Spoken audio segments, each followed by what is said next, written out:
Live from the BDN Studios, it's Bang and Dang. That's awesome. If you don't like that, then You ain't black. Battles of the American Civil War, behind the battles, and this guy deserved to be behind the battles. If anybody did deserve that. Yeah, this guy was a moron. The war could have ended a hell of a lot earlier than... It's not so much he was a moron as strategically in the fighting. He was just a moron because he could have ended the army a few times, but didn't. Easily. Of course, we're talking about George McClellan, who basically Lincoln ended up hating at the end of 1864, basically. So, Well, he ended up running against him. Sure did. He was including commanding general of the Union from November 1861 to March of 1862. He was also the 24th governor of New Jersey after the war. He was also an engineer and was chief engineer and vice president of the Illinois Central Railroad, and later president of the Ohio and Mississippi Railroad in 1860. He was born in Philadelphia, December 3rd, 1826, the son of a prominent surgeon, George McClellan, the founder of Jefferson Medical College. His father's family was of Scottish and English heritage. His mother was Elizabeth Sophia Steinmetz Britton Kim McClellan. Why so many names? She was the daughter of a leading Pennsylvania family, a woman noted for her considerable grace and refinement. Her father was of English origin, while her mother was Pennsylvania Dutch. The couple had 5 children. Frederica, John, George, Arthur, and Mary. One of McClellan's great-grandfathers was Samuel McClellan, a brigadier general who served during the Revolutionary War. Fantastic. Sammy? I bet he was a better brigadier general than you were a general, motherfucker. McClellan initially intended to follow his daddy into the medical profession, and he attended a private academy to do just that, which was followed by enrollment in a private preparatory school for the University of Pennsylvania. He's going to be a doctor. He began attending the university in 1840 when he was 14. Jeez. Damn. Resigning himself to the study of law after his family decided that medical educations for both McClellan and his older brother John were too expensive. So I guess John was smarter, huh? Had better grades. Looking like it. After 2 years at the university, he changed his goal to military service. With the assistance of his father's letters to President John Tyler, McClellan was accepted at the United States military. None of these guys get there off of merit. Right. He's accepted into the military academy in 1842 at the age of 15. And the academy waived its usual minimum age of 16. That's how much his family was liked, apparently. Fantastic. Good for him. At West Point, he was an energetic, ambitious cadet, deeply interested in the teachings of Dennis Hart Mahan and the theoretical strategic principles of Antoine Henry Jomini. His closest friends were aristocratic Southerners, including George Pickett, Dabney Morey, Cadmus Wilcox, and A.P. Hill.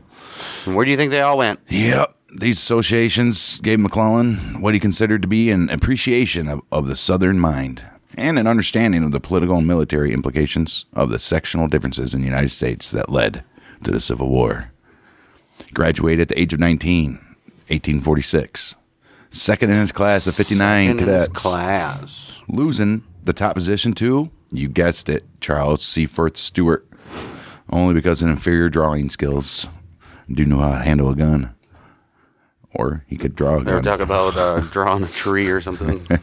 He was commissioned a brevet second lieutenant in the United States Army Corps of Engineers. Good for him. His first assignment was with the company of engineers formed at West Point, but he quickly received orders to sail out for the Mexican War. Ooh-wee. He arrived near the mouth of the Rio Grande in October 1846, well prepared for action with a double-barreled shotgun, 2 pistols, a saber, a dress sword, and a bowie knife. He complained that he arrived too late to take any part in the American victory at Monterey in September. Good for him. He could have lied. Right. During a temporary armistice in which the forces of General Zachary Taylor awaited action, McClellan was stricken with dysentery and malaria, which kept him in the hospital for nearly a month.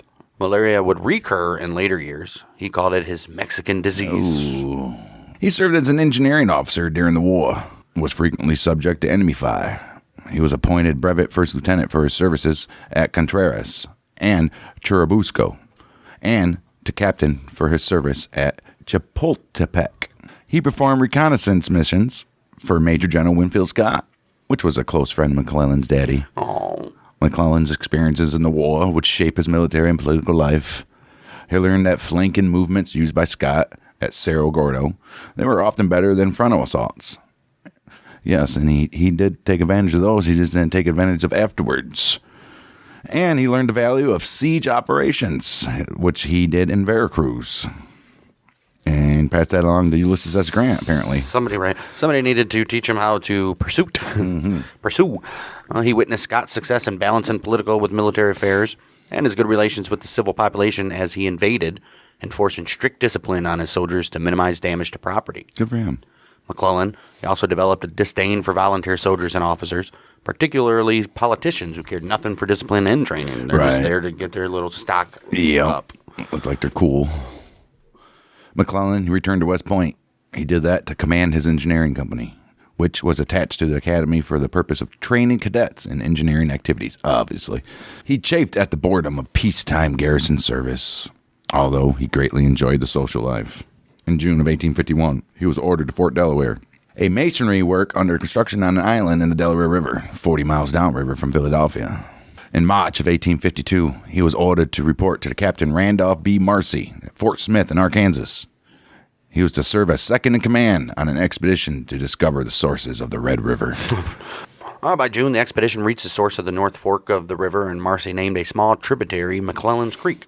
Upon their arrival, July 28th, they were astonished to find that they had been given up for dead. A sensational story had reached the press that the expedition had been ambushed by 2,000 Comanches and killed to the last man. Oh!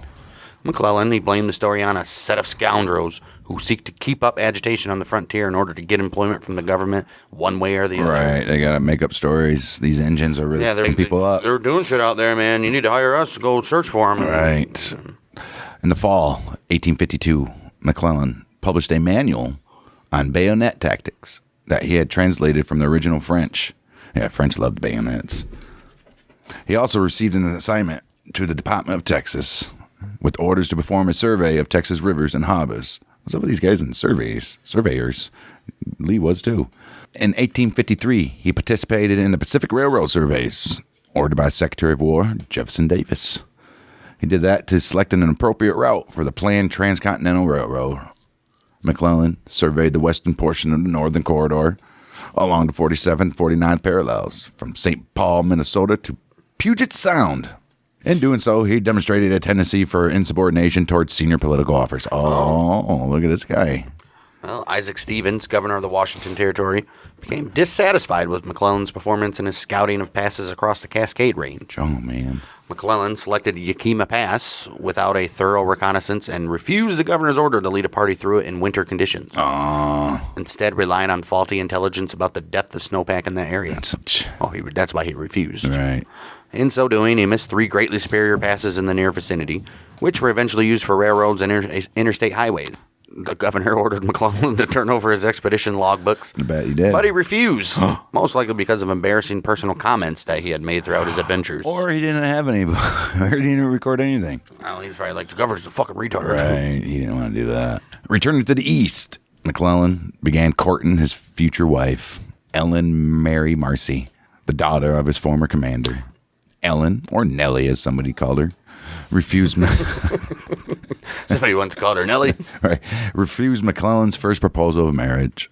One of 9 that she received from a variety of suitors. Damn. Including his West Point friend, A.P. Hill. Ellen accepted Hill's proposal in 1856, but her family did not approve. And he was like, you know what? If your daddy had said no. She's over here running around with all these freaking military guys. Jeez, McClellan, let her go, dude. Her daddy was like, he's going to fight for the South one day. I don't trust him. In June of 1854, McClellan was sent on a secret reconnaissance mission to Santo Domingo at the behest of Jefferson Davis. McClellan assessed local defensive capabilities for the secretary. The information was not used until 1870 when President Grant unsuccessfully attempted to annex the Dominican Republic. Oh. Well, Davis was beginning to treat McClellan almost as a protege. Oh. And his next assignment was to assess the logistical readiness of various railroads in the United States, once again with an eye toward planning for the Transcontinental Railroad. All right. March of 1855, McClellan was promoted to captain and assigned to the 1st U.S. Cavalry. Due to his political connections and his mastery of French, McClellan received the assignment to be an official observer of the European armies in the Crimean War in 1855. Part of the Delafield Commission led by, you guessed it, Richard Delafield. So did he go over there? Obviously. Oh, wow. Traveling widely, interacting with the highest military commands and royal families throughout the world, McClellan observed the siege of Sevastopol, Upon his return to the United States of America in 1856, he requested an assignment in Philly to prepare his report, which contained a critical analysis of the siege and a lengthy description of the organization of the European armies. He also wrote a manual on cavalry tactics that was based on Russian cavalry regulations. Oh, he liked it. Like other observers, though, McClellan did not appreciate the importance of the emergence of rifled muskets. Why would you not? And the fundamental changes in warfare tactics it would require. The Army adopted McClellan's cavalry manual and also his design for a saddle, dubbed the McClellan saddle, which he claimed to have seen used by hussars in Prussia and in Hungary. It became standard issue for as long as the U.S. horse cavalry existed, and it is still used for ceremonies to this day. McClellan resigned his commission January 16, 1857. Capitalizing on an experienced railroad assessment, he became a chief engineer and vice president of the Illinois Central Railroad, and then president of the Ohio-Mississippi Railroad in 1860. He performed well on both jobs, expanding the Illinois Central toward New Orleans and helping the Ohio-Mississippi recover from the Panic of 1857. Despite his successes and lucrative salary of $10,000 a year, which is a hell of a lot, he was frustrated with civilian employment and continued to study classical military strategy, and he did that on a daily basis. During the Utah War against the Mormons, he considered rejoining the Army. He also considered service as a filibuster in support of Benito Juarez in Mexico. Oh. Carlo Juarez, they made a video game after him. Before the outbreak of the war, civil, that is, McClellan became active in politics. He supported the presidential campaign of Stephen A. Douglas in the 1860 election. He claimed to have defeated an attempt at voting fraud by Republicans by ordering the delay of a train that was carrying men to vote illegally in another county, enabling Douglas to win the county. In October 1859, McClellan was able to resume his courtship of Ellen Mary, and they were married in this time it's Calvary Church in New York City. May 22nd, 1860. All right. Oh, finally got his wife. After she probably sucked off a bunch of other men. She's like, finally. Yeah. At the start of the Civil War of 1861, McClellan's knowledge of what was called big war science and his railroad experience suggested he might excel at military logistics. His old report from his tour in the Crimean War was quickly rushed for publication. This placed him in the great demand as the Union mobilized its militia and its armies. The governors of Ohio, Pennsylvania, and New York, the three largest states of the Union, actively pursued him to command their state's militia. Oh. McClellan expressed desire to command the state militia of his home state of Pennsylvania. But when the dispatch did not arrive to him as early as he expected, he departed Illinois for Pennsylvania himself with the intent of commanding its state militia without even... He's like, I'm not waiting. Yeah, I'll just do it. On his way there, he stopped at Columbus to discuss the military situation in the Ohio Valley with Ohio Governor William Dennison. All right. Dennison was so impressed with McClellan, he offered him command of the state militia on the spot, which obviously he accepted. Pennsylvania's governor had, in fact, already sent a wire to McClellan offering him command of the Pennsylvania state militia, but he didn't receive it until the next day. Damn it. Resign and go there. McClellan was commissioned a major general of volunteers and took command of the Ohio militia April 23rd, 1861, just right as the war. Yeah. Unlike some of his fellow Union officers who came from abolitionist families, he was opposed to federal interference with slavery. Right. They all were, man. Yes, they were. Even Lincoln himself. For this very reason, some of his Southern colleagues approached him informally about siding with the old Rebs. But he could not accept the concept of succession. I'm sorry, guys. Even though... He's like, unlike you guys, I've served my country for literally 20 years. I'm not going to go down the south. On the 3rd of May, McClellan re-entered federal service as commander of the Department of Ohio, responsible for the defense of the states of Ohio, Indiana, Illinois, and later Western Pennsylvania, Western Virginia, and some of Missouri. It's a hell of ground to cover. May 14th, 1861. He was commissioned a major general in the regular army. Awesome. Age 34, he outranked everyone in the army except Lieutenant General Winfield Scott, the general-in-chief, his mentor. McClellan's rapid promotion was partly due to his acquaintance with Solomon Chase, who was Treasury Secretary and former Ohio governor and senator. As McClellan scrambled to process the thousands of men who were volunteering for service and to set up training camps, he also applied his mind to grand strategy. He wrote a letter to General Scott April 27th, 4 days after assuming command in Ohio. All right. He presented the first proposal for a strategy for the war. It contained two alternatives, such each envisioning a prominent role for himself as commander. All right. The first would use 80,000 men to invade Virginia through the Kanawha Valley towards Richmond. Oh, Robert E. Lee's not going to like that. No. The second would use the same force to drive south instead, crossing the Ohio River into Kentucky and in Tennessee. Scott rejected both of these plans as logistically unfeasible, which I think the second one would have worked pretty good. Although he complimented McClellan and expressed his great confidence in your intelligence, zeal, science, and you got pretty good energy.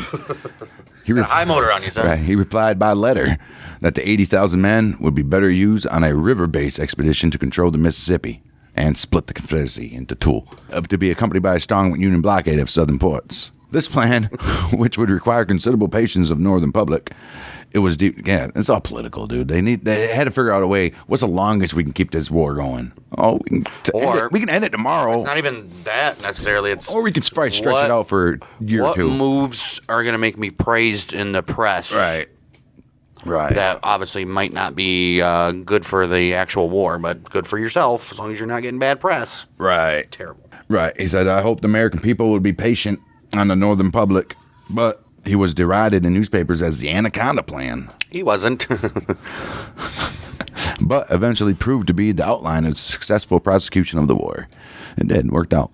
The Anaconda Plan, if everybody don't know, it's where they basically go around the whole Confederate and squeeze it like an anaconda would. Right. Relations between the two generals became increasingly strained over the summer and fall. Oh.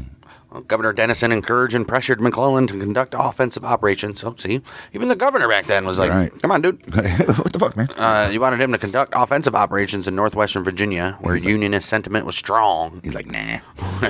And West Virginians were clamoring for secession from East Virginia. Oh, but they didn't support secession, but they supported secession on that, didn't they? Yeah, want to fix their narrative. Right. Can Republicans? Dennison's office was barraged by many letters from northwestern Virginians requesting military occupation of northwestern Virginia. Clearly. To protect from potential reprisals from secessionists. Right.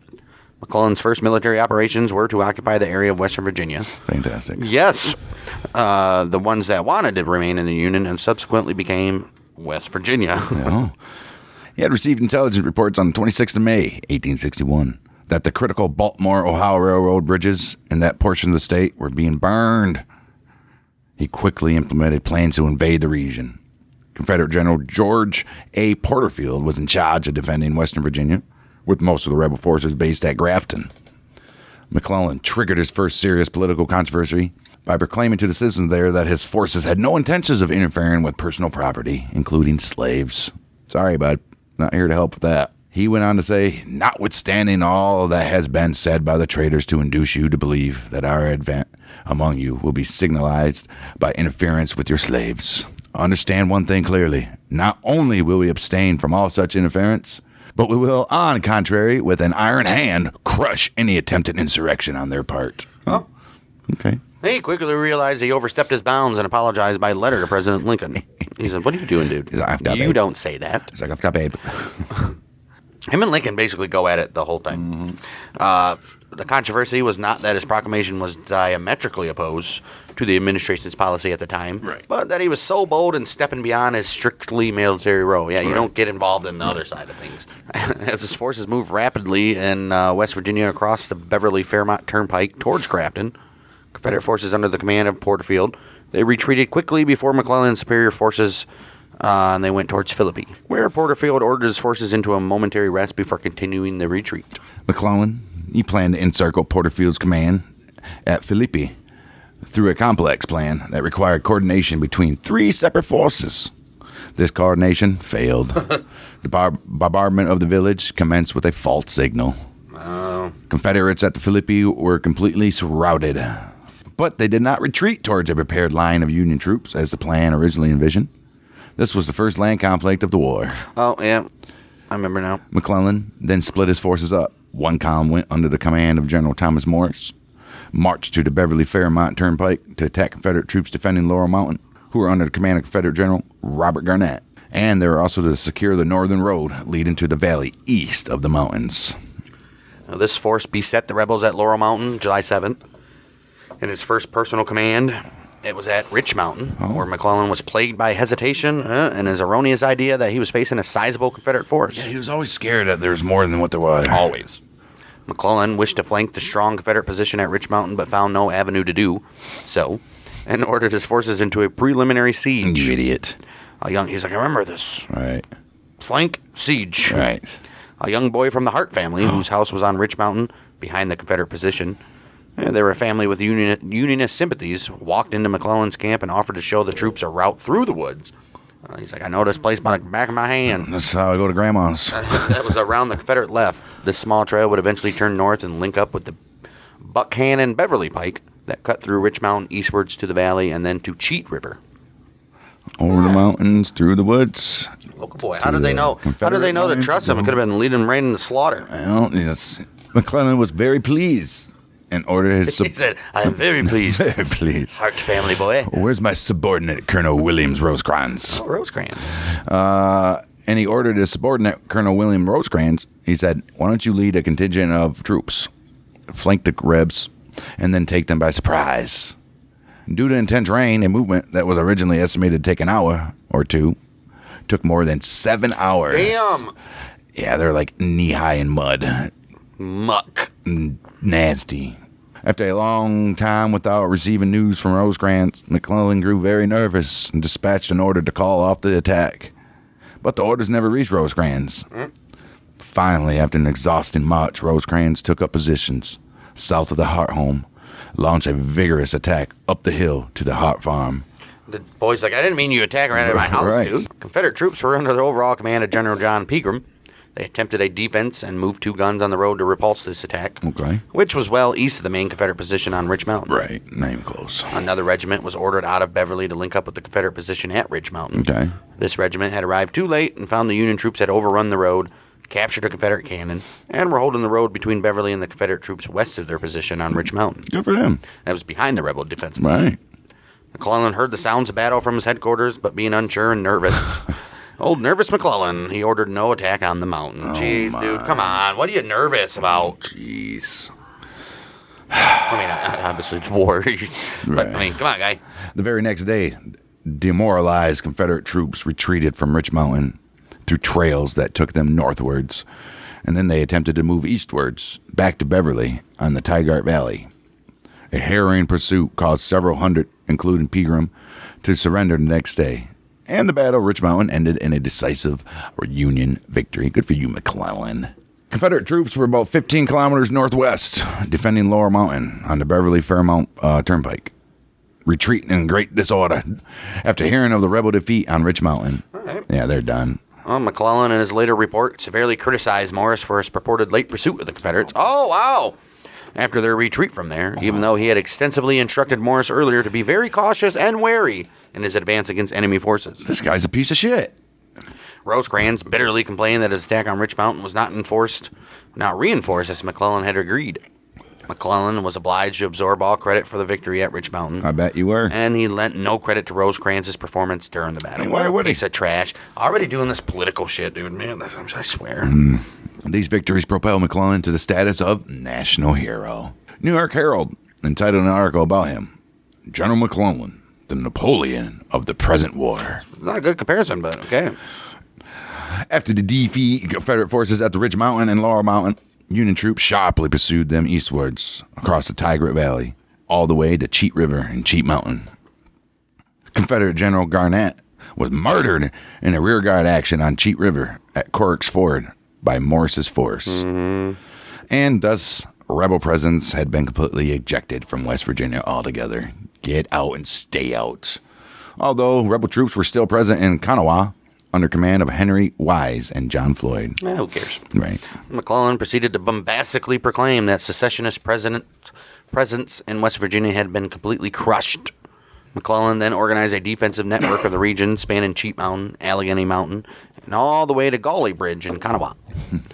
He then chose Rosecrans as his successor, and briefed him on the situation before departing for Washington upon being summoned to reorganize the routed Union Army of northeastern Virginia after the defeat of First Bull Run, where he's about to take over the old Potomac. He briefed Rosecrans, and after McClellan left, Rosecrans to a lieutenant was like, yeah, we ain't listening to anything you just said. Right. You forget everything that idiot just said. Literally, whatever he said, we do the opposite of. Right. Jeez. After the defeat of the Union forces at the Bull Run on July 21st, 1861, Abe, he summoned McClellan from Western Virginia, where McClellan had given the North the only engagements bearing a semblance of a victory. It's true. He traveled by special train. Whoa, a special train. On the main Pennsylvania line from Wheeling through Pittsburgh, Philly, and Baltimore, and on to Washington City. And was greeted by enthusiastic crowds that met his train along the way. Well, Carl Sandburg, a historian guy, he wrote, McClellan was the man of the hour, pointed to by events, chosen by an overwhelming weight of public and private opinion. July 26th, the day he reached the capital, McClellan was appointed commander of the Military Division of the Potomac, which was the main Union force responsible for the defense of Washington. All right.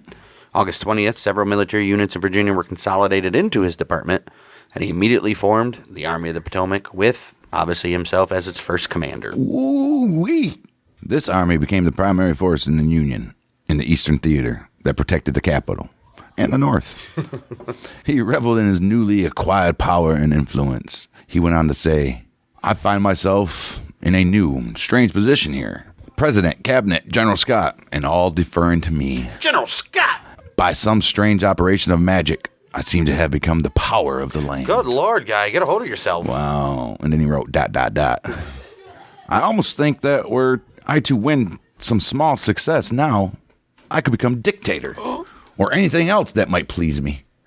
But nothing of that kind would please me. Therefore, I won't be a dictator. But I could. Admiral self-denial. Oh, wow. Wow. George B. McClellan. Letter to his wife, Ellen. July 26, 1861. This dude is a dictator. This dude. Good Lord. Wow. You thought very high of yourself, huh? During the summer and fall, McClellan brought a high degree of organization to his new army and greatly improved his morale with frequent trips to review and encourage his units. Oh. It was a remarkable achievement in which he came to personify the Army of the Potomac and reaped the adulation of his men. He created defenses for Washington that were almost impregnable and consisted of 48 forts and strong points with 480 guns manned by 7,200 artillerists. The Army of the Potomac grew in number from 50,000 in July to 168,000 in November. Damn. Becoming the largest military force the United States had ever raised until that time. But this was also a time of tension in the high command, as he continued to quarrel frequently with the government and the General-in-Chief, Lieutenant General Scott. They usually disagreed on matters of strategy. McClellan rejected the tenets of Scott's Anaconda Plan, favoring instead of an overwhelming grand battle. He said, we need one, huge, big-ass battle, dude, that will just, wipe out basically everybody. But He's kind of like what Napoleon did, or tried to do. Right. He proposed that his army should be expanded to 273,000 men, 600 guns, and crush the rebels in one campaign, which probably would have worked too. Not wrong. He favored a war that would impose little impact on civilian populations and require no emancipation of slaves. McClellan's reluctance to the emancipation added to the pressure on him, as he received bitter criticism from radical Republicans in the government. Oh, rad repubs. You might as well be fighting for the South. Radical Republican, yeah. He viewed slavery as an institution recognized in the Constitution and entitled to federal protection wherever it existed. Lincoln actually held that same public position until August of 1862. When he had to change it. McClellan's writings after the war were typical of many Northerners. He wrote, I confess to a prejudice in favor of my own race, and can't learn to like the odor of either billy goats or N-words. Gosh. Damn, he's in a stanky ass. Oh, wow. But in November 1861, he wrote to his wife, I will, if successful, throw my sword onto the scale to force an improvement in the condition of those poor blacks. Right, just the conditions, He later wrote that had it been his place to arrange the terms of peace, he would have insisted on gradual emancipation, just like everybody wanted, guarding the rights of both slaves and masters at the same time, as part of any settlement. But he made no secret of his opposition to the radical Republicans. He told Ellen, his wifey, I will not fight for the abolitionists. Ooh. This put him in opposition with officials of the administration who believed he was attempting to implement the policies of the opposition party. Oh. The immediate problem with McClellan's war strategy was that he was convinced the Confederates were ready to attack him with overwhelming numbers, always. August 8th, believing the Confederacy had over 100,000 troops facing him. Yeah, they really only had 35,000. Wow, dude. 70% more than 70%, 65% less than what he thought. He declared a state of emergency in the capital. By August 19th, he estimated 150,000 rebel soldiers on his front. In this, McClellan was perhaps influenced by his questioning of Confederate deserter Edward McMurray, whose testimony was not accepted by Lincoln, Secretary of State Seward, or General-in-Chief Scott, but reaffirmed for McClellan the numbers he had convinced himself of. Everybody's like, dude, that's not how many people are there. I don't even think there's that many people that live down south. And how about this, Sky Reconnaissance? Right. Son of a bitch. Scouting. Right. McClellan's feeling of facing overwhelming odds in subsequent campaigns throughout his tenure as general of the Army of the Potomac were strongly influenced by the overblown enemy strength estimates of his Secret Service chief, Detective Allen Pinkerton. But in August of 1861, these estimates were entirely McClellan's own. The result was a level of extreme caution that sapped the initiative of McClellan's army and dismayed the government. In May, too. Historian and biographer Stephen Sears observed that McClellan's actions would have been essentially sound for a commander who was as outnumbered as McClellan thought he was. But McClellan, in fact, rarely had less than a 2-to-1 advantage over the armies that opposed him in 1861 and 1862. So he was, man, he could have... That fall, for example, Idiot. Confederate forces ranged from 35,000 to 60,000, whereas the Potomac Army had as much as 122,000 men in September and 170 by December, and by the end of that month, 192,000. Damn. Dude, double. More than double, obviously. Crazy. Dude, instantly. Well, the dispute with Scott became increasingly personal. Scott, as well as many in the War Department, he was outraged that McClellan refused to divulge any details about his strategic planning or even such basic information as the strengths and dispositions of his units. What are you doing? McClellan claimed he could not trust anyone in the administration to keep his plans secret from the press, and thus the enemy. Okay. So, how about this? You got to let him go. Right. Gotta let him go. Jeez. In the course of disagreement about defensive forces on the Potomac River, McClellan wrote to his wife on August 10th, General Scott is the great obstacle. He would not comprehend the danger and is either a traitor or an incompetent. Oh, wow, dude. You know, if he's writing to his wife about talking about General Scott like that, what was he saying about the governor during that expedition that he wouldn't hand over his books for? Right. And then he went on to say, I have to fight my way against him. Dude. Scott became so disillusioned with the young general that he offered his resignation to President Lincoln. He goes, I can't even handle it anymore. I'm fucking out. Who initially refused to accept it. He's like, no. Come on, Scott. We need you. No. Rumors traveled through the capital that McClellan might resign or instigate a military coup Oh, gosh. if Scott were not removed. Lincoln's cabinet met on 18th October and agreed to accept Scott's resignation for reasons of health. Yeah. Dude, he bullied his way in there. For reasons of McClellan's health. However, the subsequently formed Army of the Potomac had a high morale and was extremely proud of their general. Nice. Some have been referring to McClellan as the savior of Washington. Oh, wow. He prevented Army's morale from collapsing at least twice, which was in the aftermath of the first and second Bull Run. Yeah, but they got their asses handed to them. Many historians argue that he was talented in this aspect. Yeah, he was talented in hyping people up to go die. Right, it's about that. 1st of November, 1861, Winfield Scott retired. McClellan became General-in-Chief of all Union armies. The president expressed his concern about the vast labor involved in the dual role of Army Commander and General-in-Chief. But McClellan said, I can do it all. Lord. I can do it all. You need me to be president? I'll be president of both the South and the North. Imagine playing out a battle for that. Playing chess against yourself. Hey, you hate to lose, so you don't want either side to fucking lose. You know? Abe, as well as many other leaders and citizens of the northern states, became increasingly impatient with McClellan's slowness to attack the rebel forces, still massed near Washington, D.C. Like, these fuckers are right there. I can smell their smoke from the fire. The Union defeat at the minor battles of Ball's Bluff near Leesburg in October added to the frustration and indirectly damaged McClellan.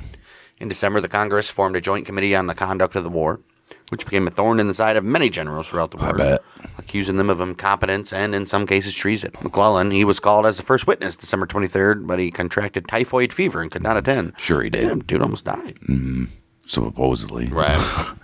Instead, his subordinate officers testified in their candid admissions that they had no knowledge of specific strategies for advancing against the rebels, raised many calls for McClellan's dismissal. Like, how do you guys not know? Do you guys talk? Oh, yeah, several times a day. Crazy. We have dinner, lunch together, drink out of the same flask. But you guys don't talk about war strategy. What? You supposed to? Wait, do you guys? Can we change the subject? Right. It's embarrassing. McClellan further damaged his reputation by his insulting insubordination to his commander-in-chief. Yep. He privately referred to Lincoln, whom he had known before the war as a lawyer for the Illinois Central. He said Lincoln is nothing more than a well-meaning baboon, a guerrilla, and ever unworthy of his high position. Ooh. November 13th, he snubbed the president, who had come to visit McClellan's house. Damn. He made him wait for 30 minutes, only to be told that the general had gone to bed and could not receive him. These motherfuckers like the Philadelphia Eagles. Dude, imagine that. Lincoln sitting there for 30 minutes, and then, like, oh, he went to bed. Dude, I'd have him beheaded. January 10th, 1862, Lincoln met with top generals, which McClellan did not attend, and directed them to formulate a plan of attack, expressing his exasperation with General McClellan with the following remark. If General McClellan does not want to use the army, I would like to borrow it for a time. Oh, wow. You are a commander-in-chief, right? Right. You can do what you want. January 12th, 1862, McClellan, he was summoned to the White House, where the cabinet demanded to hear his war plans. For the very first time, he revealed his intentions to transport the Army of the Potomac by ship to Urbana, Virginia, on the Rappahannock River, outflanking the Confederate forces near Washington, and proceeding 50 miles overland to capture Richmond. He refused to give any specific details of proposed campaign, even to his friend, newly appointed War Secretary Edwin M. Stanton. He's like, this is what I plan. This is where we're going. I ain't going to tell you what we're going to do on the way. Okay, guy. January 27th, Lincoln issued an order that required all of his armies to begin offensive operations by February 22nd, which was Washington's birthday. Fantastic. Old George would like this. January 31st, he issued a supplementary order for the Army of the Potomac to move overland to attack Confederates at Manassas Junction and Centreville. McClellan immediately replied with a 22-page letter objecting in detail to the president's plan and advocating instead for his Urbana plan. Urbana. Which was the first written instance of the plan's details being presented to the president. Oh, look at this. Abe's like, oh. Sucks. Although Lincoln believed that his plan was superior, he was relieved that McClellan finally agreed to begin moving. And reluctantly, he said, all right, do what you're going to do. Fine, if it's going to get him off his ass, right. Whatever. On the 8th of March, 1862, doubting McClellan's resolve, Lincoln again interfered with the Army's commander's prerogatives. Oh, Lincoln's getting pissed. He called a council of war at the White House, in which McClellan's subordinates were asked about their confidence in the Urbana plan. They expressed their confidence to varying degrees. Some were like, meh. It's like the monkeys. See no plan, hear no plan, speak no plan. And never pursue. They expressed their confidence to varying degrees. After the meeting, Lincoln issued another order, naming specific officers as corps commanders to report to McClellan, who had been reluctant to do so prior to assessing his division commander's effectiveness in combat, even though this would have meant his direct supervision of 12 divisions in the field. Well, 2 more crises would confront McClellan before he could implement his plans. Confederate forces under General Joseph Johnston withdrew from their positions before Washington, assuming new positions south of the Rappahannock, which completely nullified the Urbana strategy. Yep. McClellan revised his plans to have his troops disembark at Fort Monroe, Virginia, then advance up the Virginia Peninsula to Richmond, an operation that would be known as the Old Peninsula Campaign. Ooh. However, then, McClellan came under extreme criticism in the press and Congress when it was learned Johnston's forces had not only slipped away unnoticed, but had for months fooled the Union Army with logs painted black to appear as cannon. They were nicknamed the Quaker Guns. What a dummy. It's like in The Patriot. No, it was that one dude that we covered. Yeah, they painted the sticks. No, you just put sticks in the bushes Right. to make it look like guns, and there was nobody there. Nothing. Yeah. Well, Congress's Joint Committee visited the abandoned Confederate lines, and radical Republicans introduced a resolution demanding the dismissal of McClellan. Uh-oh. But it was narrowly defeated by parliamentary maneuver. Oh. The second crisis was the emergence of the Confederate ironclad CSS Virginia. All right. Which threw Washington into a panic and made naval support operations in the James River seem problematic. Okay. March 11th, 1862, Lincoln removed McClellan as general-in-chief, but he left him in command of only the Army of the Potomac, ostensibly so that McClellan would be free to devote all his attention to the move on Richmond. Right. He's Like, like, this dude's doing too much. way too much. And he still sucks. Right. Lincoln's order was ambiguous as to whether McClellan might be restored following a successful campaign. We'll see. We'll take it battle by battle, baby. In fact, the general-in-chief position was left unfilled. Lincoln, Stanton, and a group of officers who formed the War Board directed the strategic actions of the Union armies that spring. Good for them. Although McClellan was assuaged by supportive comments Lincoln made to him, in time, he saw the change of command very differently, describing it as part of an intrigue to secure the failure of the approaching campaign. Oh. Well, McClellan's army began to sail from Alexandria March 17th.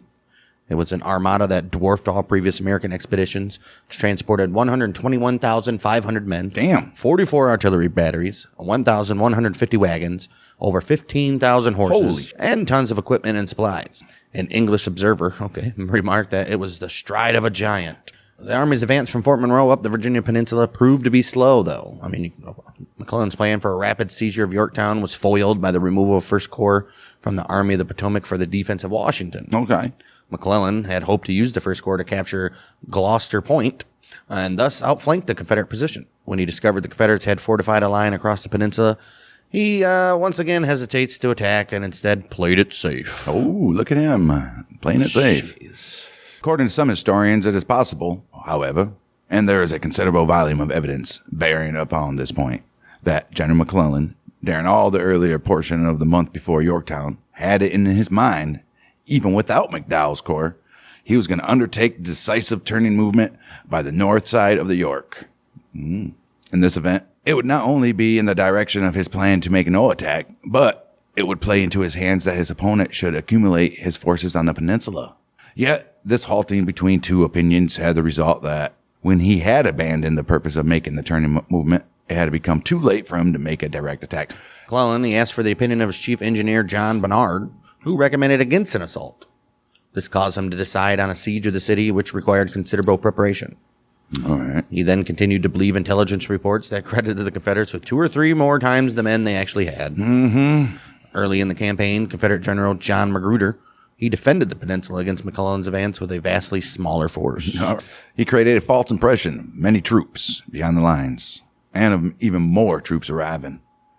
He accomplished this by marching small groups of men repeatedly past places where they could be observed at a distance or were just out of sight, accompanied by great noise and fanfare. At nighttime, just light a bunch of fires that nobody's by. During this time, General Johnston was able to provide Magruder with reinforcements, but even then, there were far fewer troops than McClellan believed were opposite of him, as usual. This dude could have routed every army that he faced. Crazy. Well, just after a month of preparation, and just before he was to assault the Confederate works at Yorktown, McClellan learned that Johnson had withdrawn up the peninsula towards Williamsburg. All right. McClellan was thus required to give chase without any benefit of the heavy artillery so carefully amassed in front of Yorktown. Yep. The Battle of Williamsburg, May 5th, is considered a Union victory, which is McClellan's first, but the Confederate Army was not destroyed. Most of their troops were successfully moved past Williamsburg to Richmond's outer defenses while that battle was waged, and for several days thereafter. McClellan had also placed hopes on a simultaneous naval approach to Richmond via the James River. That approach failed following the Union's Navy defeat of the Battle of Drew's Bluff, which we did. This was about 7 miles downstream from the Confederate capital. That happened on the 15th of May, 1862. Basing artillery on a strategic bluff high above a bend in the river and sinking boats to create an impassable series of obstacles. That was a fun episode, guys, if you haven't listened to it. The Confederates effectively blocked this potential approach to Richmond. McClellan's army moved towards Richmond over the next 3 weeks, coming to within 4 miles of it.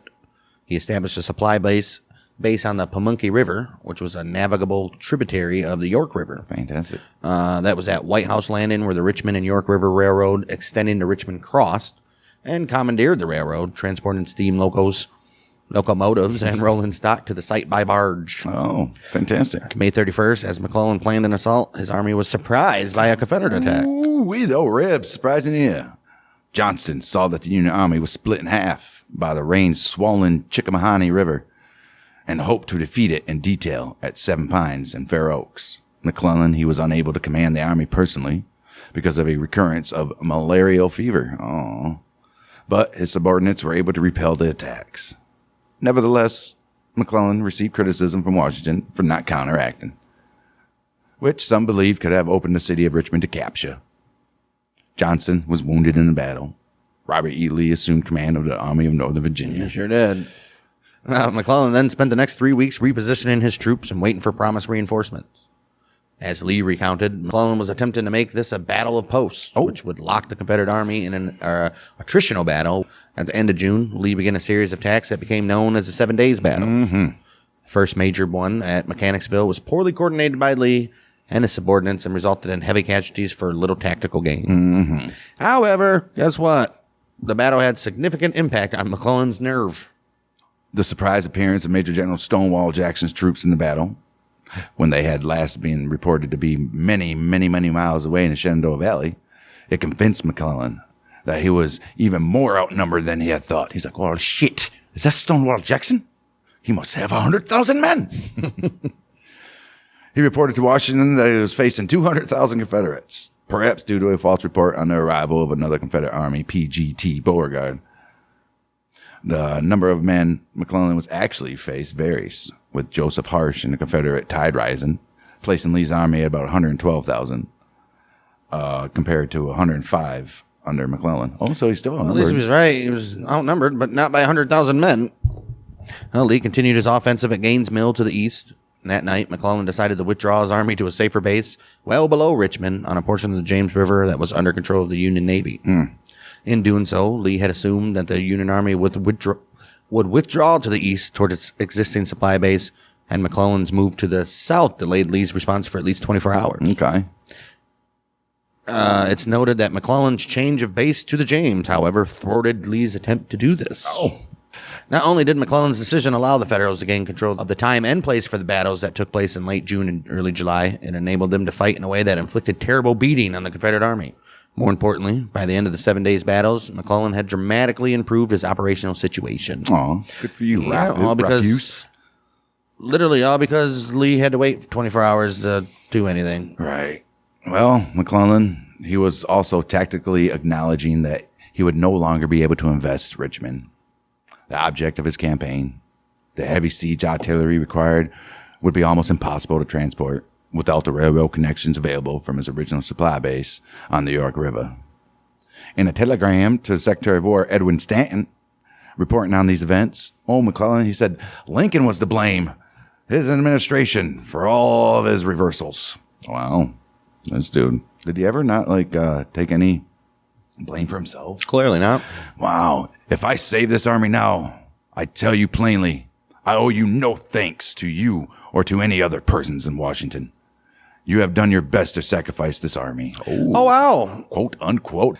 Wow. Fortunately for McClellan, Lincoln never saw that inflammatory statement, at least at that time, because it was censored by the War Department telegrapher. He probably was like, yeah, we don't need Lincoln to see that. Right. McClellan was also fortunate that the failure of the campaign left his army mostly intact because he was generally absent from the fight and neglected to name any second-in-command who might direct his retreat. Oh. Right, so they didn't know what to do.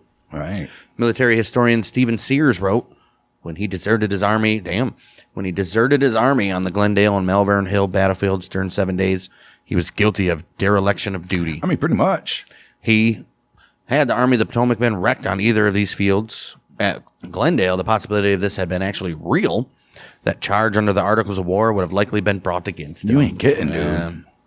Well, in that Battle of Glendale, McClellan was 5 miles away behind Malvern Hill, without telegraph communications, and too distant to command his army, obviously. In the Battle of Malvern Hill, he was on a gunboat, the USS Galena, which at one point was 10 miles away, down the James River. Yeah, wasn't he like eating dinner or some Right, shit? yeah, just having a grand old time. In both battles, effective command of the Army fell to his friend and 5th Corps commander, Brigadier General Fitzjohn Porter. When the public heard about Galena, it was yet another great embarrassment, comparable to the Quaker guns at Manassas. Yeah. Editorial cartoons published in the course of the 1864 campaign, which we'll get to, lampooned McClellan for having preferred the safety of a ship while a battle was fought in the distance. McClellan was reunited with his army at Harrison's Landing on the James. Debates were held as to whether the army should be evacuated or attempt to resume an offensive towards Richmond. McClellan then maintained his estrangement from Abraham Lincoln with his repeated call for reinforcements and by writing a lengthy letter in which he proposed strategic and political guidance for the war, continue his opposition to abolition or seizure of slaves as a tactic. Right. He concluded by implying that he should be restored as General-in-Chief, but Lincoln responded by naming Major General Henry Halleck to the post without consulting or even informing McClellan. And this dude had to find out through 5th and 6th parties, probably. And Halleck was a good choice. Lincoln and Stanton also offered command of the Army of the Potomac to Major General Ambrose Burnside. Oh, he didn't want to do it because old McClellan was his friend. Yeah, Burnside was like, nah, I can't do it. I'd love to, sir, but no. Back in Washington, a reorganization of units created the Army of Virginia under Major General John Pope, who was directed to advance toward Richmond from the northeast. Yeah. Damn. McClellan, not wishing to abandon his campaign, delayed the return of the Army of the Potomac from the peninsula enough, just enough so that the reinforcements arrived while the Northern Virginia campaign was already underway. The 5th Corps under Porter from the Army of the Potomac would serve with Pope during the campaign.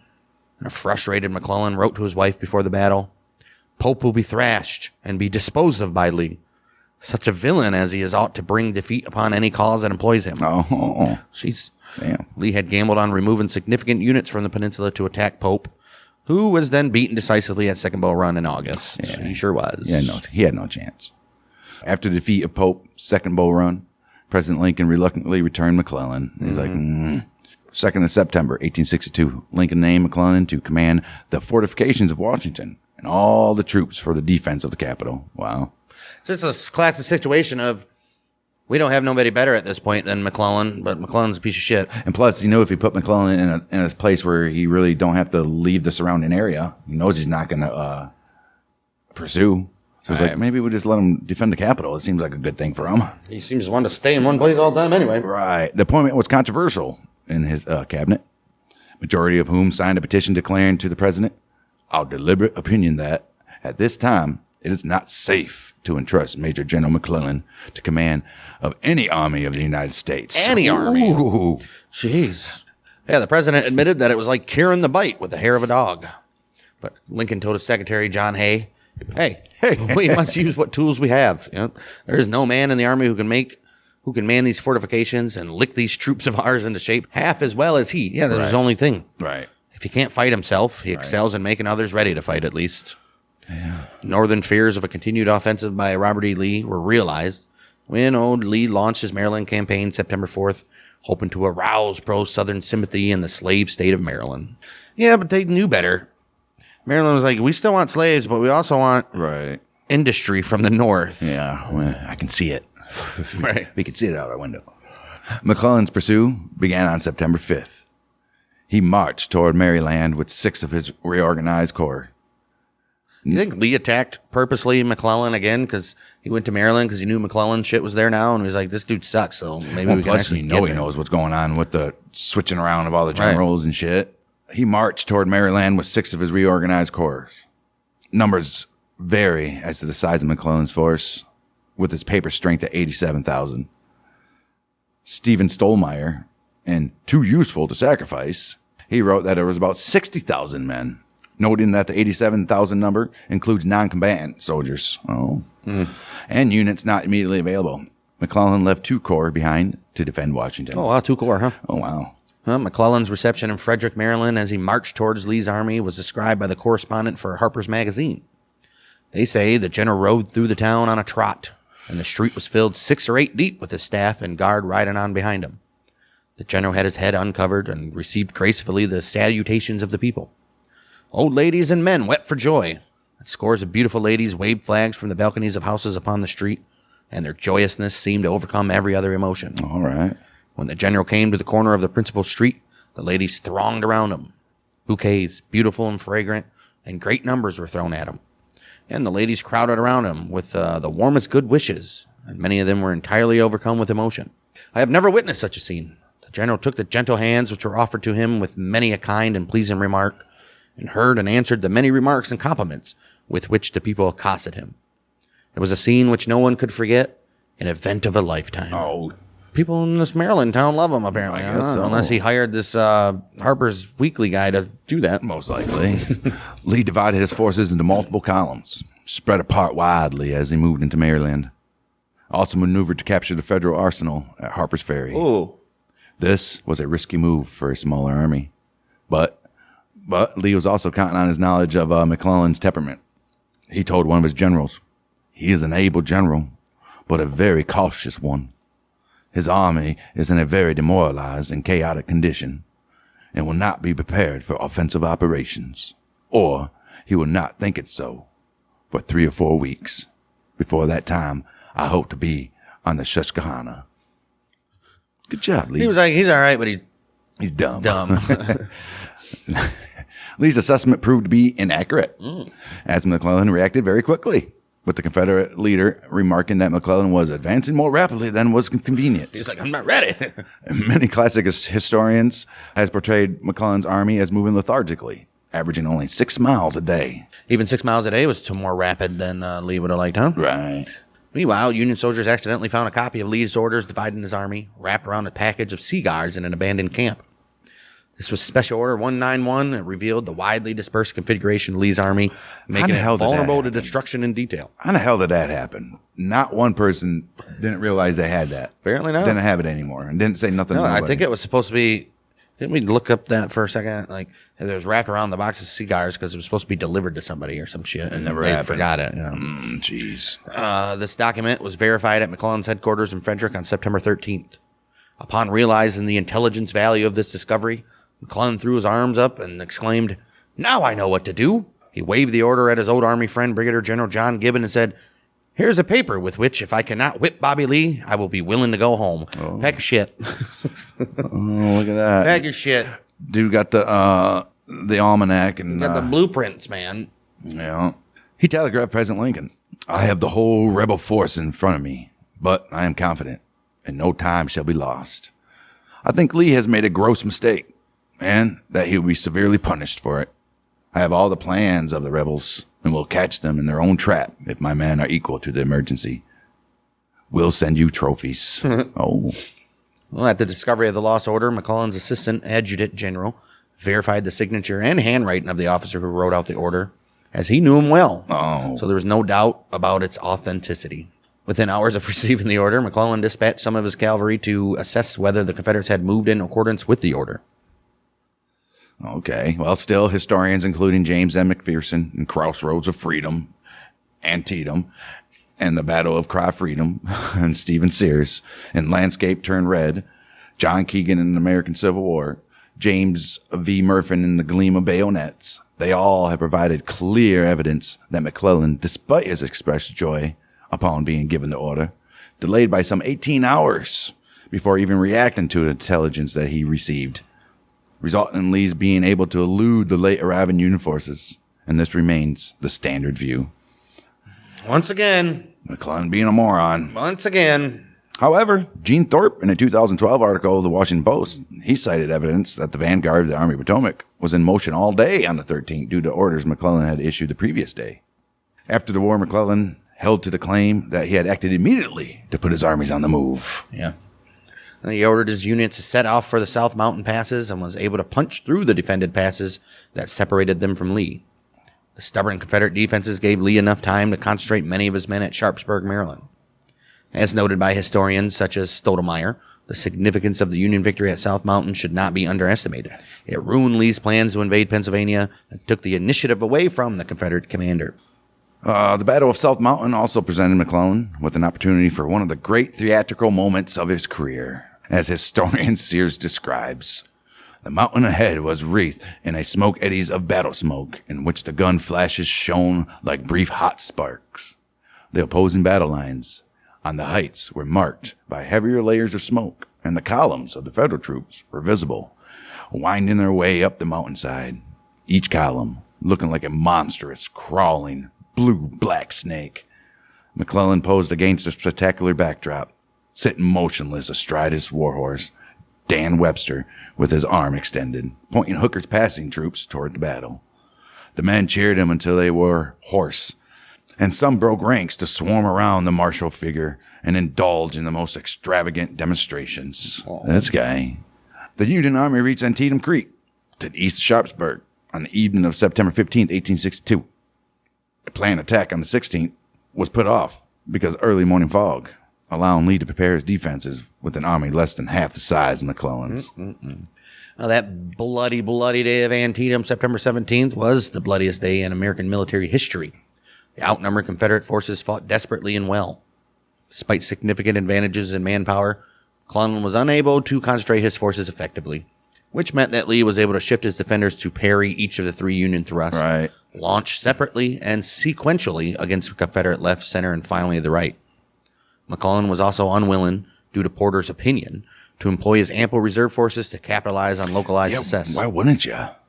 Historian James McPherson has pointed out that the two corps McClellan kept in reserve were in fact larger than Lee's entire force. Damn.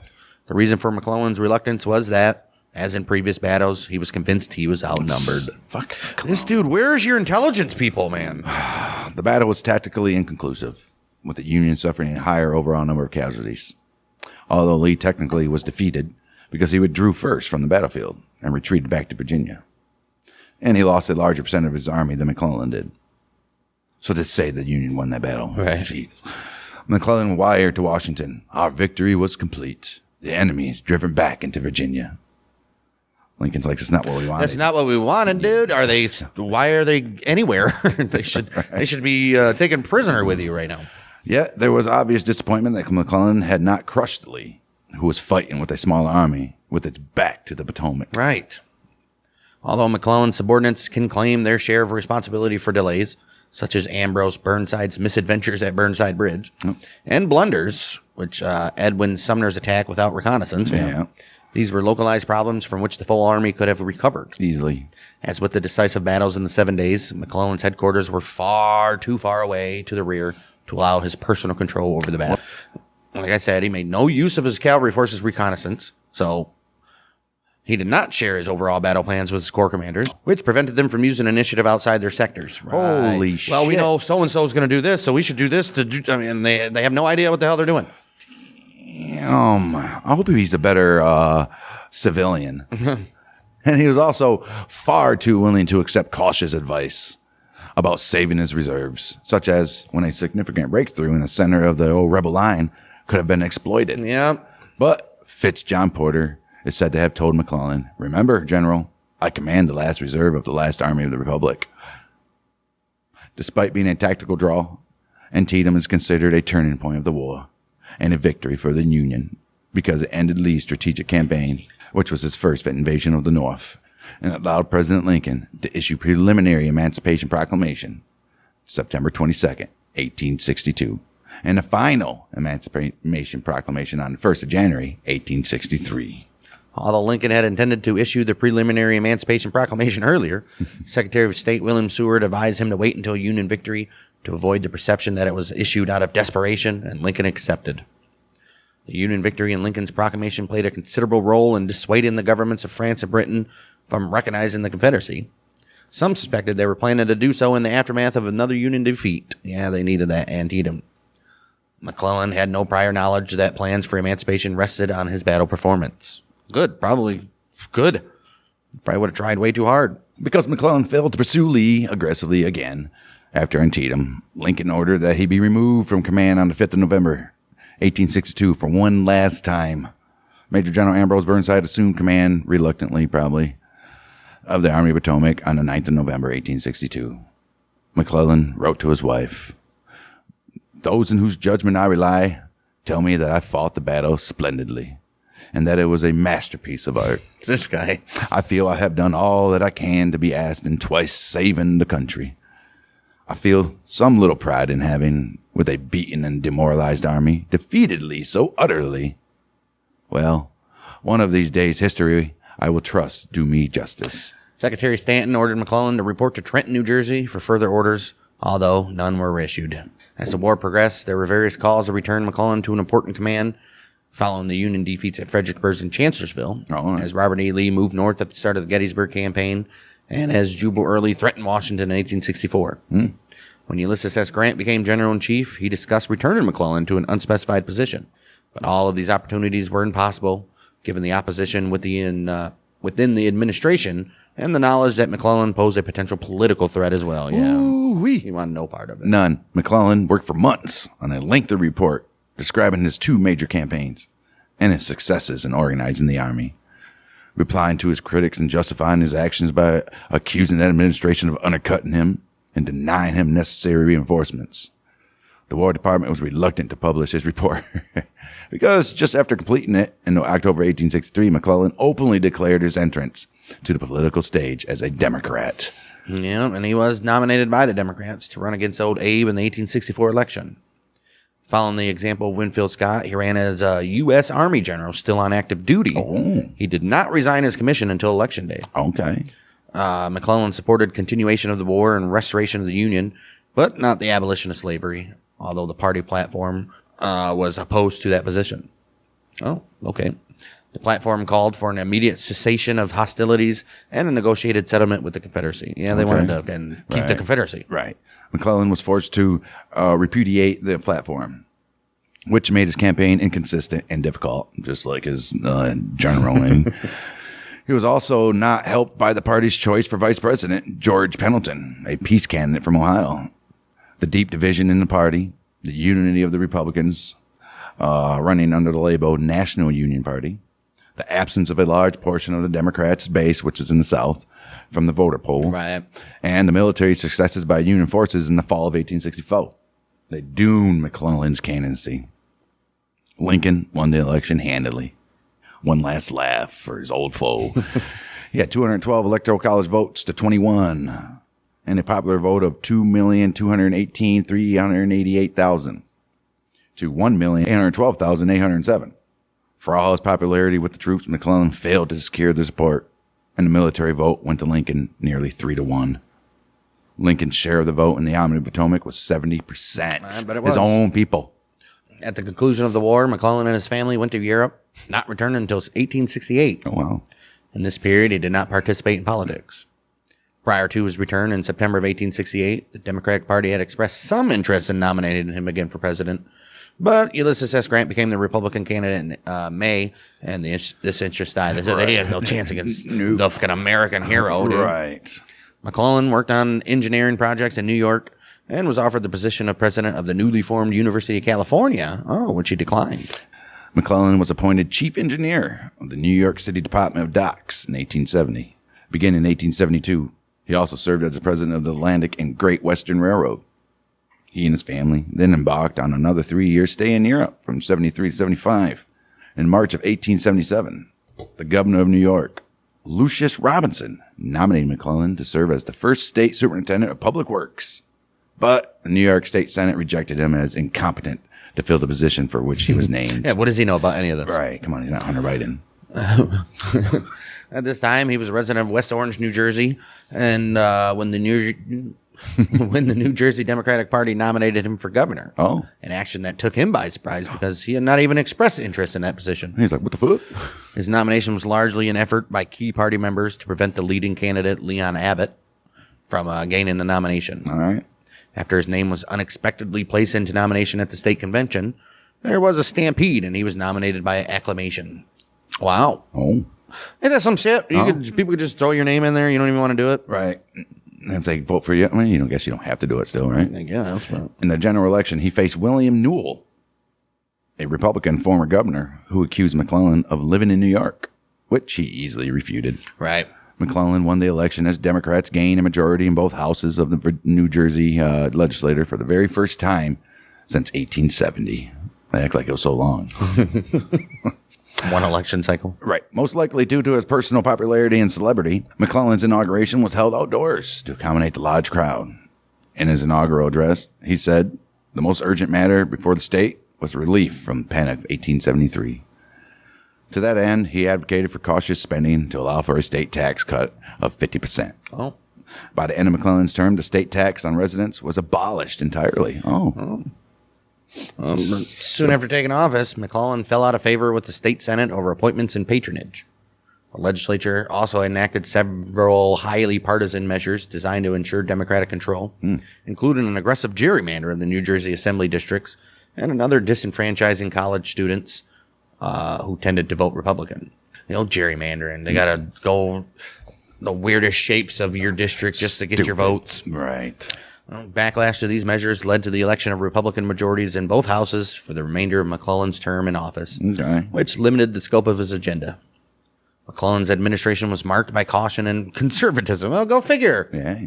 Few concrete measures passed, and those that did, such as the abolition of the state tax and improvements to the National Guard, were widely popular. Okay. I mean, obviously, you're going to get rid of tax. Right. In addition to the tax reduction, McClellan's economic agenda included the institution of a Bureau of Statistics of Labor and Industries and the creation of an agricultural experiment station to modernize growing and farming practices.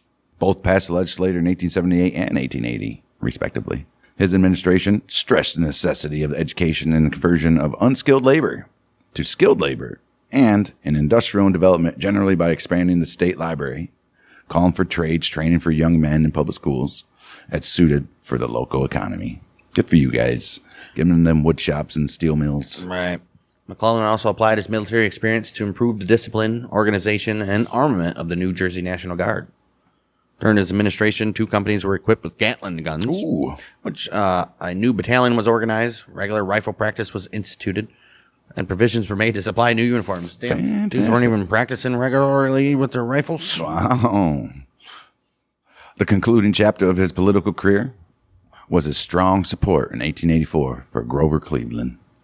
He was interested in the position of Secretary of War in Cleveland's cabinet, but Senator John McPherson, who had opposed McClellan for governor in 1877, succeeded in blocking his nomination. Oh, that guy's a piece of shit.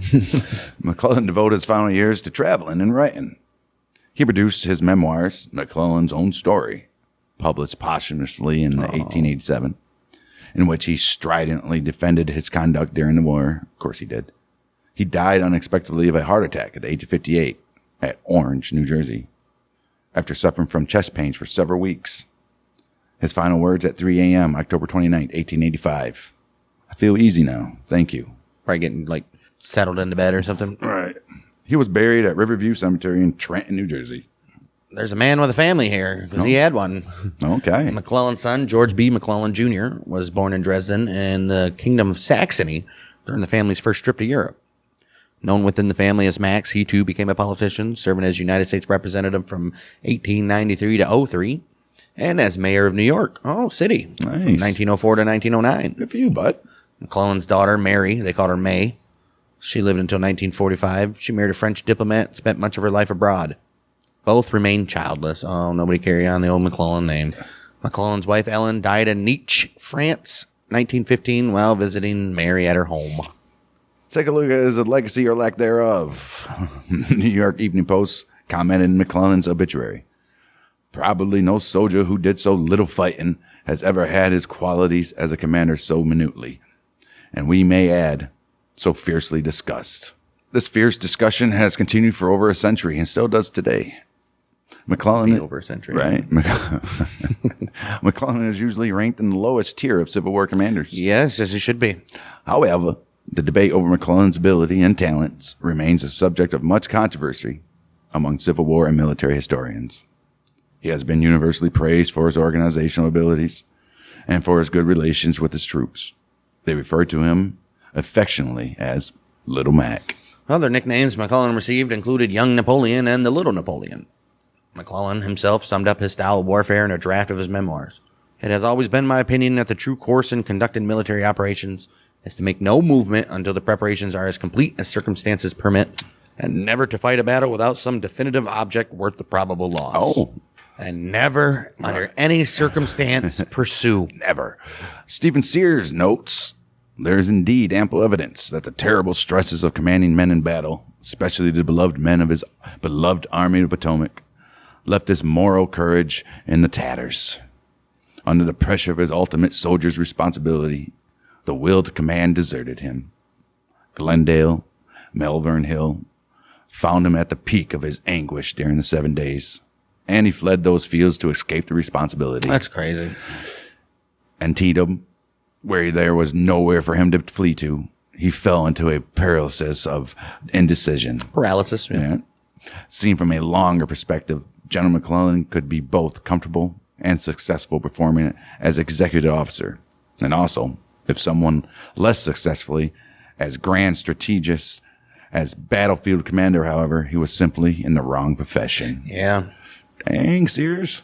One of the reasons that McClellan's reputation has suffered is his own memoir. Oh. Historian Alan Nevins wrote, "Students of history must always be grateful McClellan so frankly exposed his own weaknesses in this posthumous book."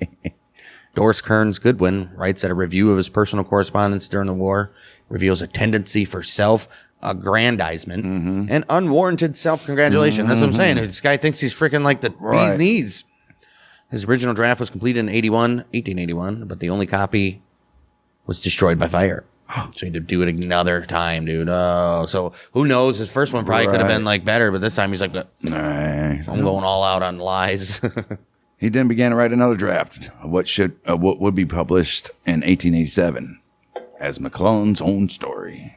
However, he died before it was half completed, and as a literary executor, William C. Prime, editor of the pro-McClellan New York Journal of Commerce, included excerpts from some of 250 McClellan's wartime letters to his wife. Well, I guess that could work, right?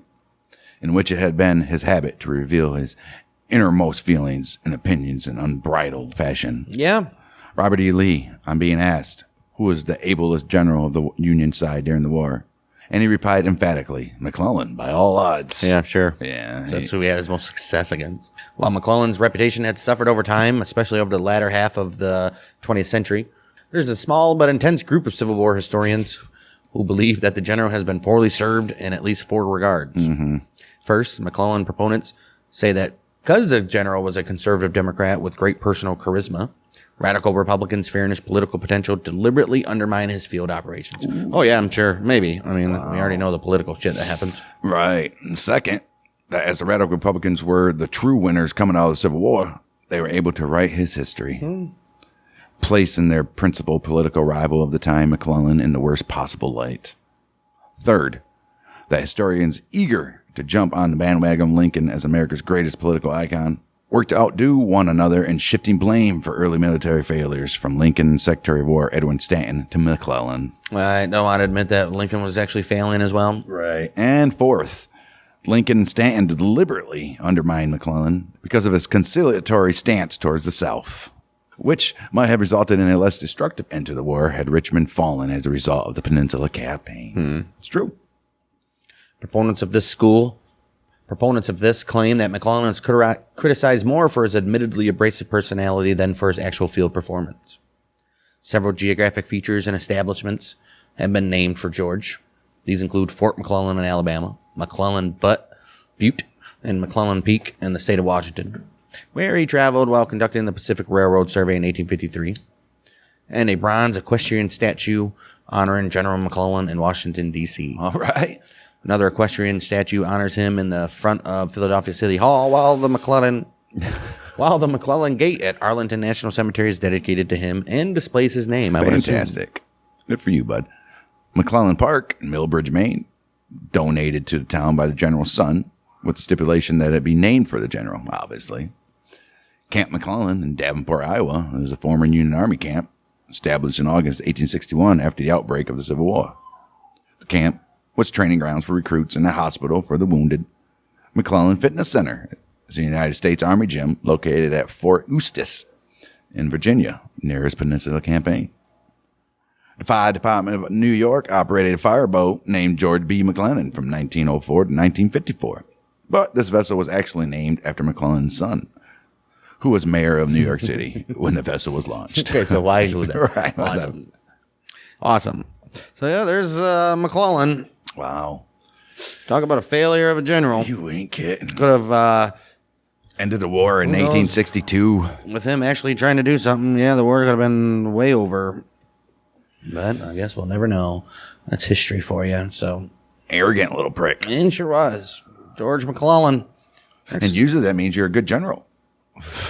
If you back it up. Hey. That's the thing. You got to back it up. You gotta go. Yeah, old Georgie. Next week, we'll probably shift to, Confederate. Most likely take a look at old Stonewall Jackson's life and continue on from there, from behind the battle. So we'll see you then for more Battles of the American Civil War. This is the Mouthy Michiganders with Bang dang.